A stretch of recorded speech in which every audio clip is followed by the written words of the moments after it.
n'est pas une injustice, c'est la loi. La loi de 2002 et la révision en 2018 a changé. Elle est passée d'une personne physique à une personne morale. Ceux qui étaient encore en retard ont été intimés de le faire, sinon ils allaient des choses. Et tout ça, c'est dans le but de quoi? D'assainir le cadastre minier. Lorsque vous ne respectez pas la loi, commencement des travaux, toutes sortes d'autres, vous êtes en défaut de la loi. La loi, il faut l'appliquer avec la rigueur. C'est tout ce que nous faisons. Et ça bénéficie à la population, au pays, parce que tout ce qui est gel, tout ce qui est bloqué est libéré et ensuite on peut offrir, surtout en ces temps où tout le monde est à l'affût des minerais critiques, on peut offrir beaucoup plus, mais encore une fois d'une meilleure façon, en connaissant ce qu'il y a d'abord.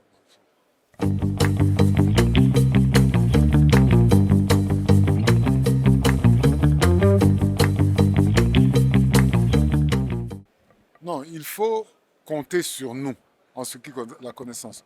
On ne peut pas dire que nous sommes un pays, un scandale géologique, alors qu'on ne le connaît pas. Et nous, on va toujours partout, on le dit, voilà, nous sommes un scandale. Mais lorsque nous disons nous sommes un scandale géologique, c'est quelle information on a, on n'a pas. Et ça, c'est dangereux parce que quand vous donnez, on va vous dire, mais pourquoi vous le faites? Donc, on a commencé à regarder le problème du service géologique national du Congo. Madame la ministre des Mines a signé un arrêté, on a fait des arrangements entre nous et ils sont en train de démarrer. Maintenant, avec les partenaires, nous leur disons, vous pouvez travailler avec nous, mais voici les conditions dans lesquelles nous sommes. Si vous êtes intéressés aux minéraux critiques, nous sommes intéressés à nos minéraux stratégiques qui viennent pour nous. Le cuivre est stratégique pour nous. Et donc, pour ça, nous devons développer. Mais voici nos problèmes, voici ce que nous devons. L'exploration coûte très cher. Et les compagnies minières privées, en général, ne veulent pas prendre ce risque, tout comme les banques. Alors, le seul moyen d'avoir, c'est les multilatéraux ou alors l'État congolais. C'est dans ce contexte qu'on a mis en place le fonds minier pour les générations futures. Donc, 10% des redevances minières vont à la recherche, à l'exploration. Le gouvernement a mis en place, et comme vous le savez, un document stratégique là-dessus, sur les blocs que nous devons commencer à travailler. Et la priorité a été mise d'abord sur les blocs qui concernent les minéraux critiques. Et donc, avec cette activité, on commence à connaître. Mais comme le pays est très grand, nous disons, on ne va pas mettre tous nos œufs dans un seul panier, on va offrir à d'autres personnes ou groupes ou grandes compagnies ou États intéressés à travailler avec nous, avec l'exploration. Plus vite on connaît, mieux ça vaut. Alors vous ne viendrez pas dire que Toteki Mboka. Parce qu'à ce moment-là, Toyebi Eloko Toteki.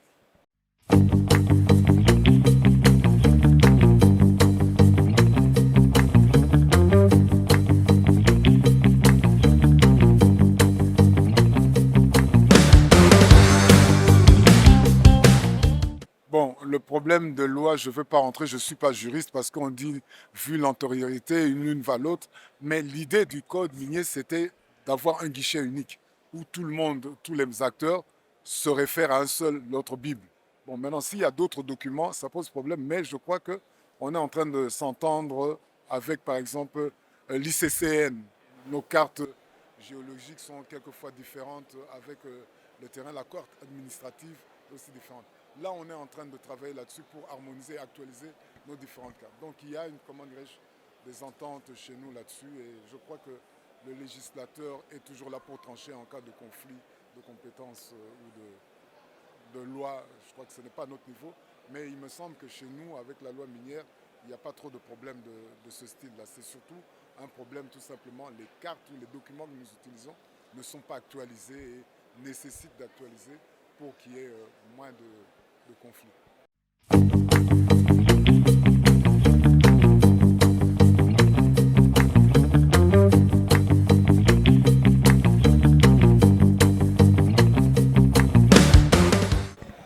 Le CAMI ne contrôle pas. Le CAMI est comme le postier à qui on donne le document et puis il le renvoie. Donc quand quelqu'un fait une demande, nous faisons le fichier cadastral, nous instruisons. Ensuite, nous commençons le processus. On envoie à la direction des mines, à la direction de l'environnement, elles font les études, ça revient chez nous, ça va. Nous sommes un peu le postier. Donc maintenant, nous devons veiller à chaque étape, chacun en ce qui le concerne, à ce que la loi soit respectée. Et si on respecte la loi, il n'y a pas de problème. Mais bon, la difficulté, c'est que les compagnies minières sont dans une optimisation de payer le moins possible avoir le moins possible. Et il y a beaucoup de tricheries. Mais nous sommes en train d'assainir et aller vers de l'avant pour améliorer la situation. Oui,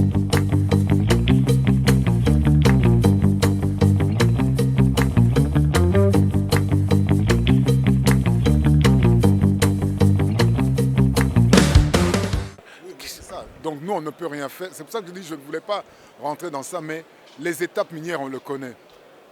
Prenons le cas de M. Friedland. Il a commencé à faire lui-même. Il est junior. Il est petit, il n'a pas les moyens, il fait de la recherche. Puis il trouve quelque chose, il vend. Il va à un autre stade pour pouvoir plus de la recherche. Et puis vous allez. Les majors, les grandes compagnies ne passent pas leur temps à faire souvent ça. Ils attendent seulement et puis ils font ce qu'on appelle des M&A, Merger and Acquisition.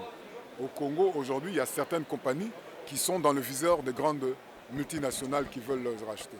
Eux ne s'embarrassent pas de tout ce qui a été fait. Lui-même, Kamoa, à un moment donné, il a été en mal d'avoir des sous. Ce qu'il a fait, il est parti vers les Chinois et ils ont parti une grande partie de ces Chinois. Donc le capital suit. C'est des étapes qui sont normales. Chacun a pris un risque et pour ça, c'est payant et puis ça continue. Monsieur Friedland, au départ, il a pris un risque, c'est payant, il part. Mais il n'avait pas le moyen d'arriver là où il est et à ce moment-là, c'est comme ça qu'il passe par des étapes. Donc en moyenne, nous avons, lorsqu'on délivre un titre, on pense qu'il y a plus ou moins 5 niveaux avant que ça atterrisse finalement dans une grande compagnie ou qu'il y ait quelque chose.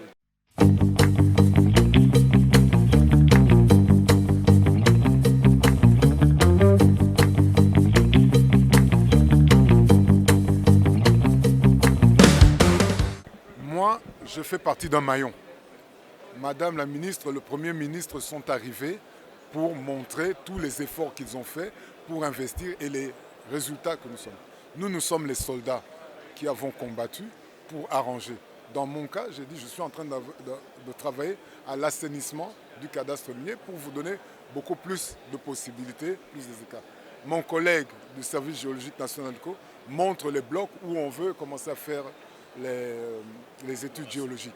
Mon autre collègue du CEC a montré toutes les minerais que nous avons et le laboratoire qu'on a mis parce que lorsque nous exportons, il y a beaucoup de sous-produits et maintenant on fait. Donc c'est un ensemble d'efforts qui est fait, un pour maximiser nos recettes d'un autre côté, mais aussi pour attirer des gens à venir.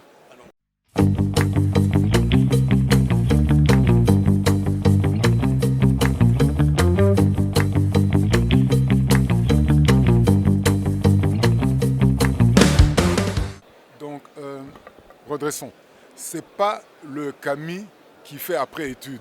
Après un processus, la responsabilité pour les études, c'est la direction des mines. La responsabilité pour les problèmes d'environnement, il y a la DPM. Donc chacun fait son travail. Quand ça vient, tout est réuni, tout le monde a respecté, nous le donnons. L'exploitation artisanale est un grand problème. Parce que nous avons un problème très simple, c'est la démographie. Beaucoup de jeunes gens naissent et n'ont pas de travail. Et ils doivent se nourrir. Et donc aujourd'hui, la difficulté, c'est le nombre d'emplois que nous créons. La richesse que nous créons, elle est inférieure par rapport aux attentes. Et vous avez ce problème. Mais maintenant, comment régler ce problème? C'est peut-être en faisant des exploitations artisanales ou en tolérant les exploitations artisanales. Mais ce sont, moi j'appelle ça des policy contentment. Ce n'est pas quelque chose qui est censé perdurer. C'est une question qui est souhaitable, elle est intermédiaire pour que nos jeunes gens trouvent de bons travaux. Mais pour qu'il y ait de bons travaux, il faut qu'il y ait des activités minières. Et là, l'important, c'est qu'il faut que nous, les Congolais, on commence à croire en nous-mêmes. Ce n'est pas toujours aller chercher des investisseurs. Nous avons la capacité de le faire. On doit fédérer les amis, les jeunes gens pour y aller. Et vous voyez, avec aujourd'hui la sous-traitance, de plus en plus, vous avez des jeunes gens qui deviennent millionnaires et viennent nous voir et disent ils veulent maintenant passer à l'intérieur. Et c'est ce que moi j'appelle et c'est ce que je demande, il faut qu'on reconquiert notre souveraineté industrielle.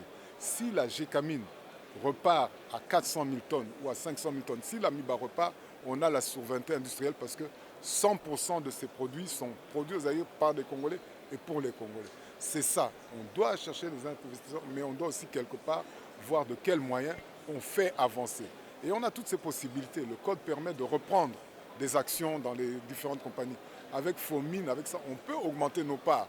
Avoir comme objectif que d'ici l'an 20, on va être à 50% dans telle compagnie de choses. Donc tout ça, c'est une stratégie qui est en train d'être mûrie et qui sera présente.